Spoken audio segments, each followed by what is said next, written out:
I knew something was off the second I sat down and saw the number printed on that beige HR form. $50. Not per week, not per month. $50 a year. It sat there like an insult dressed as generosity, a number so small it could fit inside a coffee budget. After 16 years of nights spent under the dim blue glow of system logs, of birthdays sacrificed to midnight deployments, of 2 emergency room visits blamed on stress and caffeine, this was their token of appreciation. $50.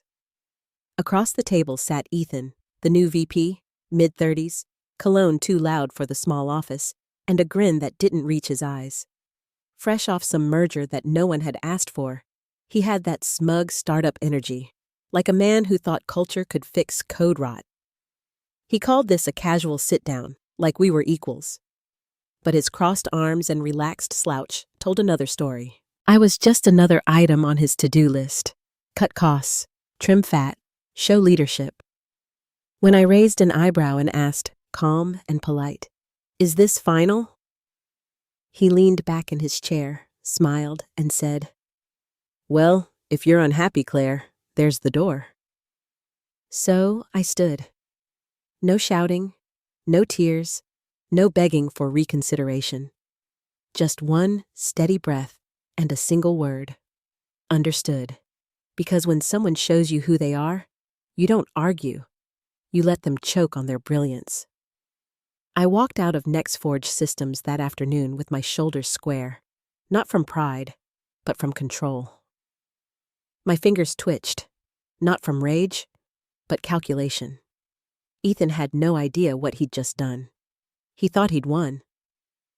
I spent the next few hours clearing my desk, though, truthfully, most of my work didn't live there. It lived in the scripts, the pipelines, the quiet architecture I had built, the invisible foundation that made the company look functional. HR came around with their bright fake smiles and paper stacks. Just standard offboarding, you know the drill. Sign here. Initial there. They didn't even ask for my transition notes, didn't ask for my credentials. Their only remark, AT handles that. I left one message in the internal wiki. You may want to review the folder marked Transition, Claire, before next Monday's push. The HR associate rolled her eyes, probably assuming it was busy work. Ethan strutted through the bullpen later that day, acting like he'd slain a dragon. Told the dev team I was dead weight, that I couldn't adapt, that the system would be faster without legacy clutter. No one said a word. They rarely do until the lights go out. On my way out, I passed the large glass display showing server status, rows of glowing green nodes, one blinking amber for just a heartbeat. I built that display. I named those nodes, and that flicker, node Aster 04, felt like it was winking at me, like it knew what was coming. They thought I was walking away defeated, but they forgot one truth. The woman who holds the keys doesn't have to shout on her way out. She just has to wait. 3 hours later, the official goodbye email went out. We wish Claire well in her future endeavors. HR template B7, nothing personal. Like they were releasing a goldfish, not offboarding the one person keeping their $67 million SaaS platform breathing. They didn't revoke my access until the next morning. They didn't deactivate my credentials. They didn't change the 2-factor tokens still linked to my number. I'd seen high-stakes negligence before, but this was art. It handles it, Ethan had said. Cute, considering I had been IT in all but title. Officially, I was Senior Systems Integration Lead. Unofficially, I was the glue, the duct tape, the last line between uptime and obituary. Before leaving, I sent one final note to the shared ops inbox. Hi all, as requested, I've tidied my transition folder. Suggest reviewing the document Final Handover Claire Docs before Monday's release. All the best. No one replied. No one opened it. The timestamp stayed frozen, unread. I closed my laptop, left it on the desk, still logged in, and walked out of the building without looking back. Ethan probably smiled at that, thinking it was proof of defeat. He had no idea it was proof of indifference. Because the only thing more dangerous than an angry engineer is a calm one who's already done her math. By the time my badge stopped working, the damage was already done. Not sabotage, not destruction, just the inevitable consequence of negligence. NextForge's infrastructure was a machine held together by invisible strings, and I was the one who knew which ones mattered. I hadn't cut them. I'd simply stopped holding them up. The following morning, Ethan paraded into the bullpen like he'd just won a minor war.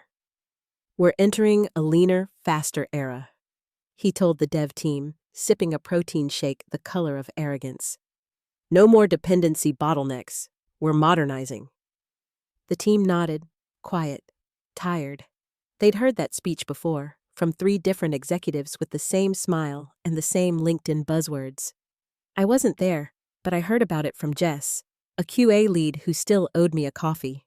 She texted, "He called you legacy baggage." I texted back, that baggage was carrying his system.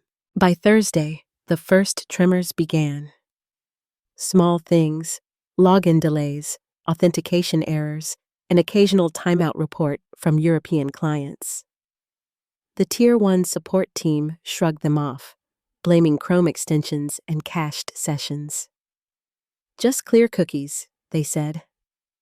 By Friday morning, there were 30 open tickets tagged unusual. The pattern was obvious to anyone who actually understood the licensing flow, which meant no one in that building.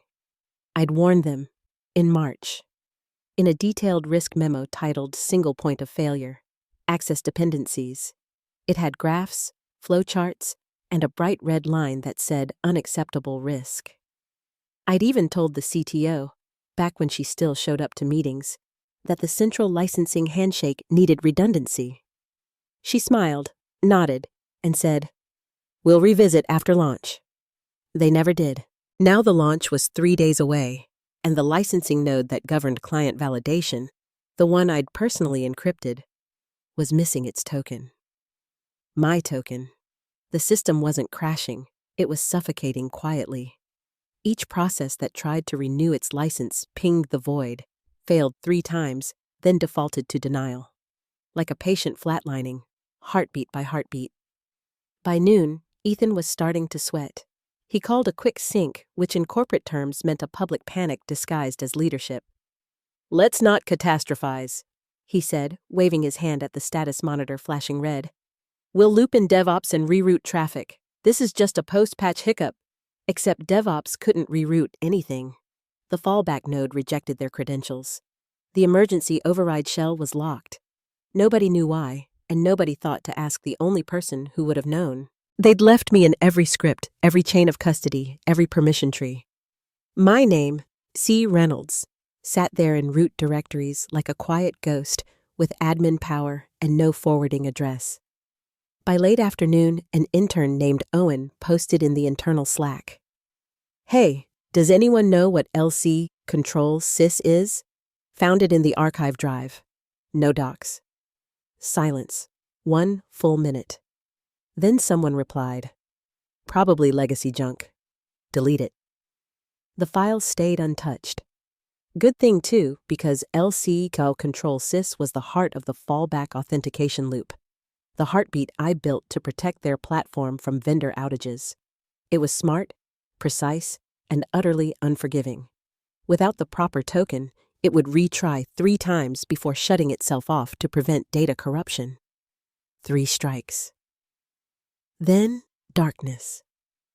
That night, Ethan probably slept well, confident that his leadership had contained the issue. I imagined him pouring himself a whiskey, maybe texting someone about how change is messy. He didn't realize that the next time he'd walk into that office, his $67 million product would already be halfway to the morgue. Saturday passed quietly. Sunday, too. Systems have a cruel way of dying. Not with explosions, but with whispers. The dashboard lagged a little more. The client validation window hung longer than usual. And then, at 8:06 a.m. Monday, the alarms began. The portal wouldn't load. Dashboards froze. Logins looped in endless validation purgatory. Across 3 time zones, clients started sending emails with subject lines like, "Urgent. Cannot access platform." The servers didn't just fail, they expired. Ethan walked into the chaos with the same calm smirk he used when he told me, "There's the door." By the time he reached his office, the door he'd opened was burning on both sides. At 8:06 a.m., Monday, the building was vibrating with panic. The support line lit up like a pinball machine, red tickets stacking faster than anyone could read them. Clients couldn't log in. Subscription renewals failed across every tier. Dashboards froze mid-load, spinning wheels mocking users with eternal please wait loops. NextForge's flagship SaaS, the one Ethan had called the future of enterprise licensing, had just turned into a $67 million paperweight. The first email came from a healthcare client in Massachusetts. "Urgent. Portal access failure. Entire analytics dashboard down." Within 10 minutes, 5 more companies echoed the same. Logistics, education, finance. Then it spread. By 8:40, the West Coast joined in, their morning routines replaced by blank screens and frozen logins. The authentication servers weren't just slow, they were gone. The war room filled up fast. Monitors glowed with red warnings, Slack channels overflowed with blame, and Ethan stood at the head of the room, gripping a coffee cup like it could save him from drowning. "Okay," he said, voice trembling but trying for authority. "Let's just take a breath. These things happen. Probably a vendor hiccup. Tier 2, Loop and DevOps start tracing the validation chain." DevOps tried. They traced, pinged, and prayed. But the fallback nodes rejected their access. The licensing service was locked behind a credential chain that pointed to a missing token. Mine. Every attempt to force reboot failed. The logs all said the same thing. Authorization denied. Dual 2FA device not found. The CTO was nowhere to be found. On a digital detox yoga retreat in Sedona. Unreachable and offline. Classic timing. The only person who could override the system was meditating while the company bled. By 9:00, Ethan's voice had risen half an octave. "It's just a server timeout," he insisted. "We'll have this sorted in an hour." But legal had already shown up. When corporate lawyers walk into the war room before lunch, you know the world's on fire. The largest client's general counsel was already on the phone, demanding an emergency meeting. NextForge's contracts guaranteed 99.9% uptime or full service credit and review. At that moment, uptime wasn't even 20%. By noon, the product was declared non-operational. Entire client departments were locked out of their projects.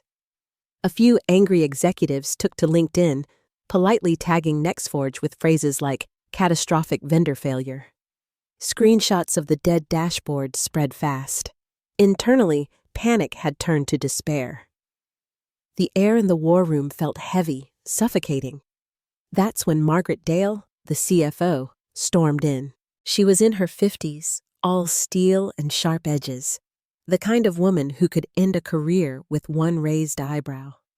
Her tablet hit the table like a gavel. "Talk!" she snapped. Ethan cleared his throat, palms sweating. "We're experiencing an unexpected downtime event. The license validation service, in English." She cut in. "Can our clients log in?" "No," said Marcus, the DevOps lead, looking like a man who hadn't slept since college. "License servers offline. Core authentication chains rejecting every token." Margaret's gaze hardened. "Who has access?" Silence. "I'll rephrase," she said, voice dropping to a near whisper. "Who still has access?" Nobody spoke. Finally, Brianna, a systems admin barely out of her 20s, muttered. "It was built by Claire. She didn't document full credential transfer." "We thought." "You thought?" Margaret's voice could have cracked glass. Ethan jumped in, talking fast. Legacy oversight? Old infrastructure? We were in the process of modernizing. She raised one hand. He stopped mid-sentence. Is her name still in the system? A junior engineer started typing. The big monitor flickered, displaying the path. Core, root, cert, LC, auth chain locked. Last edited 5 months ago. Reset protocol. Dual token. 2 FA. Device required. A long, painful silence filled the room. Margaret exhaled slowly. So, no reset without her device. Marcus nodded weakly. Correct. She built it for max security. No override. Ethan let out a high-pitched laugh, more panic than humor. She didn't. She couldn't have. Margaret turned on him so fast her earrings swung. Do what, Ethan? Build something that works? Or protect the company from idiots who think leadership means ignoring expertise? He shrank back, cheeks pale. Around the room, no one dared move.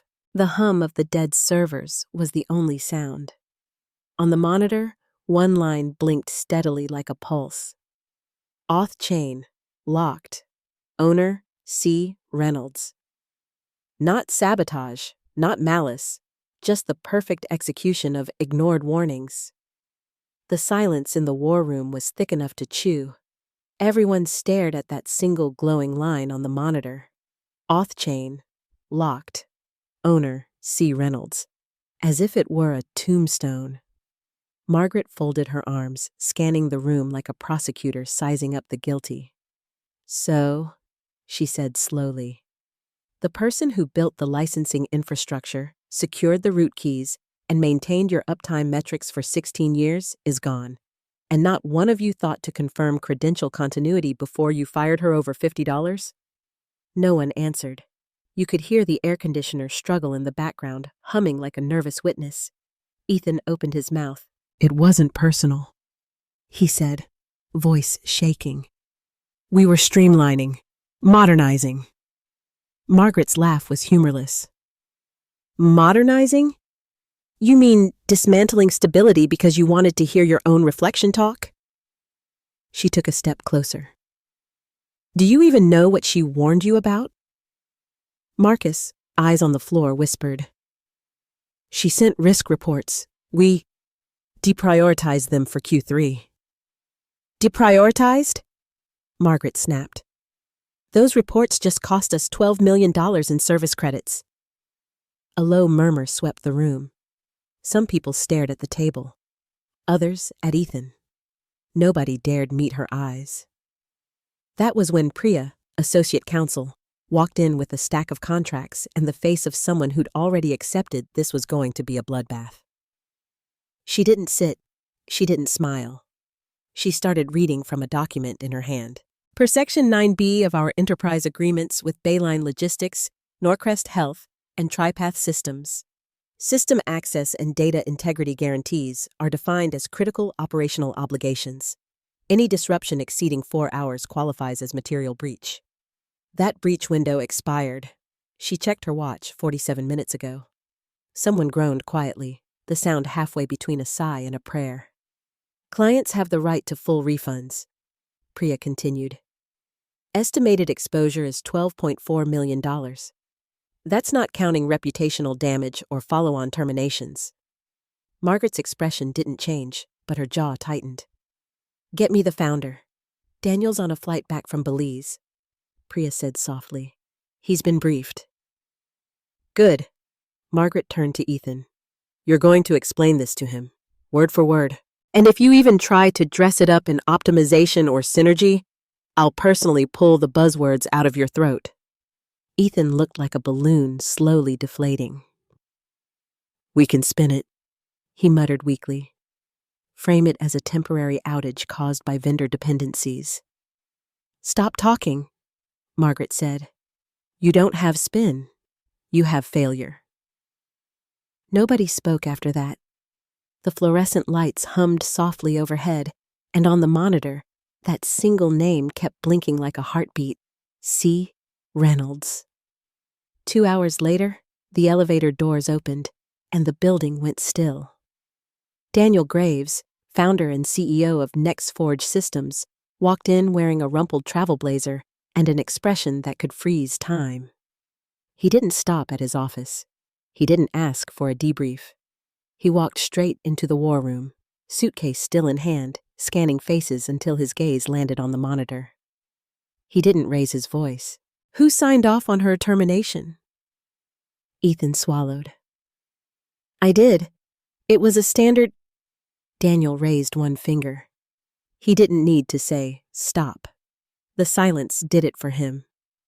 You fired the woman who built the licensing infrastructure that underpins every contract we've signed for the last 5 years?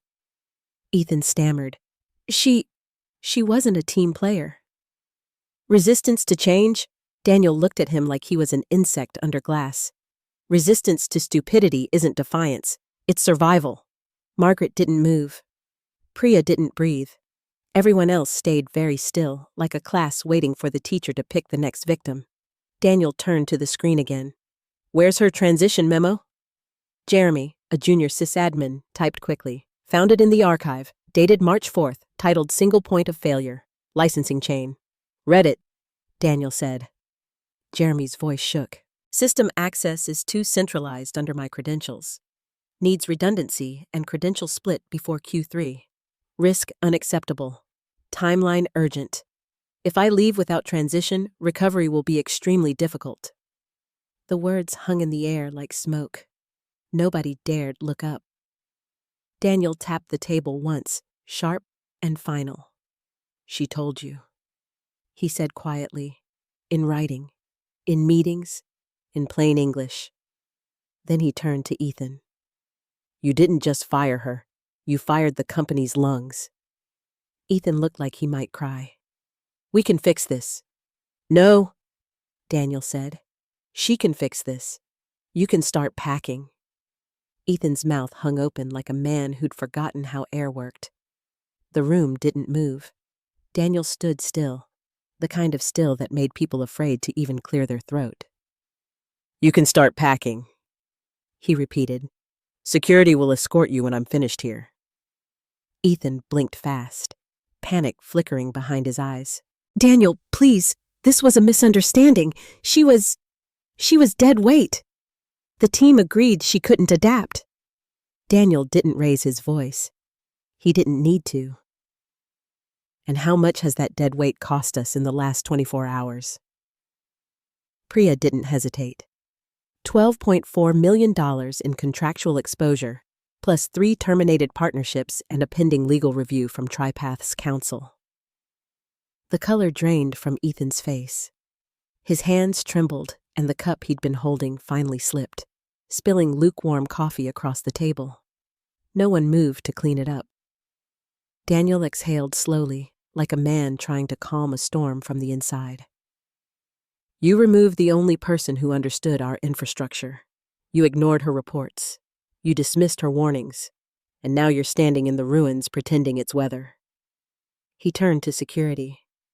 Get him out. Ethan sputtered something about due process and HR protocol, but nobody listened. 2 guards appeared at the door. His voice broke into something small and panicked. She did this on purpose. She's holding us hostage. Daniel didn't even look up. No, he said quietly. She just stopped saving you. When the door finally closed behind Ethan, the silence that followed was almost reverent. You could feel the shift, like the company itself exhaled for the first time in years. Find her, Daniel said. We've been trying, Priya replied. No response to emails or calls. Her corporate accounts were disabled. But this came through 10 minutes ago. She slid a printout across the table. A fresh email, time-stamped 5:14 a.m. Subject line, consulting proposal, Claire Reynolds. Daniel read it silently. No bluster, no threats, just clean, professional language that cut sharper than any demand could. Miss Reynolds is willing to provide remote consulting services to assist NextForge Systems in restoring the licensing infrastructure. She will walk your internal IT team through credential reassignment and server reinitialization procedures. In exchange, she requires 1. Full indemnity against any prior claims or allegations. 2. A consulting rate of 1,500 per hour, billed in 15-minute increments. 3. A written retraction of all prior internal and external statements labeling her inflexible, non-essential, or legacy baggage. Upon execution of this agreement, Miss Reynolds is prepared to begin immediately. All communications to be directed through this office. When Daniel finished reading, he looked up at Margaret. She didn't speak, but the corner of her mouth twitched like she might be suppressing a smile. "Pay her," Daniel said. Ethan's empty chair sat at the end of the table, still spinning slightly, the last movement he'd leave in this building. Priya hesitated. "You're approving the full rate?" "Every cent," Daniel said. "And the retractions?"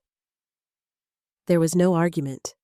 Within 20 minutes, the contract was signed, scanned, and transmitted back to her legal rep in Midtown Manhattan. The payment cleared before sunrise. By 9 a.m., her name appeared on the internal schedule as a vendor. Vendor access. C. Reynolds, consultant. Nobody questioned it. Not DevOps, not legal, not even Margaret. It was like the company had collectively agreed to hold its breath until she arrived. At 10 o'clock sharp, a black sedan pulled up to the side entrance. No fanfare, no welcome banner. Just the hum of the security scanner as the door unlocked for her. The front desk didn't recognize her at first. She looked different. Cleaner lines, sharper posture, a quiet confidence that wasn't new, just visible now. No employee badge, no lanyard. Just a slim leather portfolio and eyes that said she was here to finish a job, not revisit the past. When the elevator doors opened, the IT lead tried to smile nervously. "Thanks for coming, Ms. Reynolds." Claire nodded once. "Let's get started." They walked in silence down the corridor, past whispers and stares. Some engineers had only heard fragments of the story. One whispered, "That's her," as she passed. Another replied, "She's the reason we couldn't log in all weekend."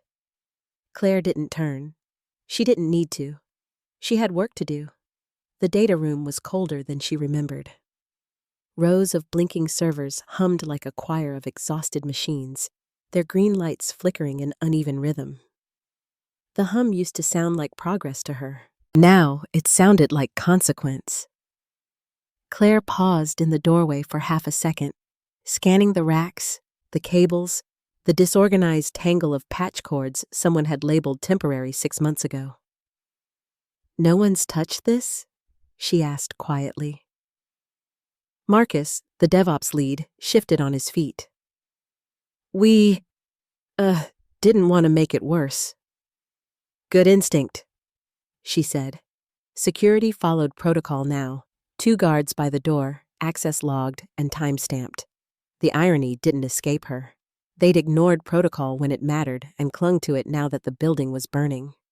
She set her leather portfolio on the main console, unzipped it, and removed a small matte black flash drive. "System root access needs to be reinitialized through an authenticated token chain," she said. "We'll start with node *04. Nobody argued. Nobody asked questions. The room went so quiet that the click of her keyboard sounded like thunder. She entered a sequence of commands, each one deliberate and exact, like a pianist playing a familiar piece from memory. Auth reset. Node. *04. Override. Keypath. Local. Chain. Reynolds. The terminal blinked once. Then again. Then the fan pitch changed. Lower. Steadier. One by one, the red indicators on the wall monitors flicked to green. Marcus exhaled softly. Is that it?"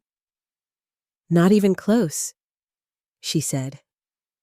"That's just the heartbeat. Now we rebuild the pulse." She inserted the flash drive, scanned her fingerprint, and typed in a single long password. Lines of code rolled down the screen, a silent orchestra tuning itself. The error logs cleared. The validation nodes synced. The chain recognized her credentials, then gracefully began issuing new tokens to every dependent server. Within minutes, the main dashboard lit up with synchronized heartbeat signals. The licensing service came alive again, like a defibrillated patient gasping for breath. In the corner of the room, a support tech whispered, "She did it." Claire ignored him. She was already cleaning up, wiping sessions, deleting temporary keys, logging her steps in a new document titled Redundancy and Recovery Plan. For the first time in months, her work was being recorded exactly as it should be. At 10:47 a.m., she closed the console, removed the flash drive, and zipped it back into her portfolio. The entire room just stared at her. Half relief, half disbelief. She turned toward Marcus. "You'll find updated documentation on the shared drive. Access permissions are already distributed to a 4-person rotation. No more single points of failure." He nodded quickly. "Thank you, Claire." She gave a faint smile. "You're welcome. Don't waste it." When she stepped into the hallway, Daniel Graves was waiting. No entourage, no lawyers, just him, sleeves rolled up, fatigue carved into the corners of his eyes. "You fixed it," he said quietly. "I didn't break it," she replied. He smiled, tired, rueful. "Fair point." She reached into her portfolio and handed him a small external hard drive. "That has the updated architecture map, the redundancy model, and a new role-based access template. Everything they wouldn't let me implement." He took it carefully, as if it were a bomb still ticking. "You didn't have to come back." "I know," she said, "but unfinished work keeps me awake." They stood in silence for a moment, the hum of servers echoing faintly through the closed door. Daniel finally spoke. "You were right. About everything." "I usually am," she said softly. Then her expression softened. Not smug, just tired. "Next time, promote from within." Daniel nodded once. "I will." She turned to leave, her footsteps steady down the corridor, lined with glass offices and the ghosts of every condescending meeting she'd ever sat through. Employees glanced up as she passed. Some with respect, some with guilt, some just grateful the lights were back on. At the elevator, she pressed the button, adjusted her blazer, and didn't look back when the doors slid shut. Behind her, Daniel stood alone in the hallway, the hard drive still in his hand. He turned it over once, twice, then whispered the line that would echo through every meeting and Slack thread for months. "God help us. Who did we just fire?" The elevator doors closed on the reflection of a woman who had finally stopped apologizing for being right. Claire didn't smile, didn't sigh, didn't even feel vindicated. Just calm. The kind of calm that comes when the storm has already passed, and all that's left is the sound of distant thunder fading into memory. She stepped out of the building without a word. The sky above downtown Seattle was gray and heavy, but for the first time in months, her chest didn't feel the same way. The black sedan waited at the curb. Her driver opened the door without asking where to. She slid inside, opened her phone, and checked her inbox. One unread email from Daniel Graves. Subject: "Thank you." Message: "System fully restored. Documentation received. We owe you more than we can put in numbers. I hope someday you'll consider returning. Not as staff, but as leadership. You built the foundation we forgot to protect. You deserve better than what we gave you." She read it once, twice, then archived it. She didn't need closure. She already had it. Inside NextForge, chaos had shifted into quiet compliance. The system was alive again. Dashboards online, clients reconnected, data flows stable.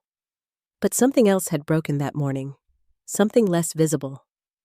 The illusion of infallibility. Every department knew her name now. Her warning memos circulated in Slack like relics. The younger engineers read her March report, underlined the words "risk unacceptable," and whispered like she was a myth who came back from the digital dead. They weren't wrong. Ethan was gone by lunchtime. HR didn't hold a farewell party. They didn't even issue a statement. His desk sat empty, stripped clean, except for a single sticky note someone had left behind. Legacy systems bite back. Margaret Dale, the CFO who'd stared down the collapse with steel in her veins, took over interim operations. She ordered the formation of a compliance task force named Project Reynolds. The irony wasn't lost on anyone. Priya, the lawyer, drafted a memo titled Institutional Learning from Structural Neglect. It opened with one line: "We didn't lose $12 million to sabotage. We lost it to arrogance." The document went viral on internal chat threads, copied, quoted, and bookmarked like scripture. But Claire never saw any of that firsthand. She was already home, laptop closed, invoices sent. Her consulting fee cleared before noon. $1,500 per hour, 12 hours billed, wire confirmed. No disputes, no edits, no apologies. She spent the afternoon doing what she hadn't done in years. Nothing. Just sat by the window of her small apartment, coffee mug in hand, watching the rain smear the skyline. For the first time, the quiet didn't ache. It healed. That evening, her phone buzzed again. An unknown number. She didn't answer, but the voicemail transcribed automatically. Daniel's voice, soft but sincere. "You were right about promoting from within. I'm rebuilding. We'll do it right this time. Thank you, Claire." She smiled faintly and deleted it. Gratitude didn't pay back years of being underestimated, but she appreciated the effort. The next morning, the headlines were already circulating through tech media. NextForge suffers $67 million outage. Recovered by former engineer, fired over $50 raise. Ex-employee saves SaaS giant, then bills them by the minute. The calmest revenge in corporate history. Reporters reached out for interviews. Podcasters called it poetic justice. A few thought she'd sabotage them. She didn't bother correcting anyone. Let them speculate. The truth was quieter, sharper. She hadn't destroyed anything. She'd just stopped holding it together for free. Weeks later, when the storm finally faded from headlines, she opened her laptop one last time. A new email draft blinked on the screen. Subject line: Independent Consulting, Systems Integrity and Risk Recovery. Under company name, she typed Reynolds Infrastructure Group. Then she leaned back, reread the line, and smiled for real this time. A small, honest smile. No revenge rant. No victory parade. Just invoices, reputation, and silence. Because in the end, Claire Reynolds didn't burn the company down. She simply walked away and charged them to rebuild it.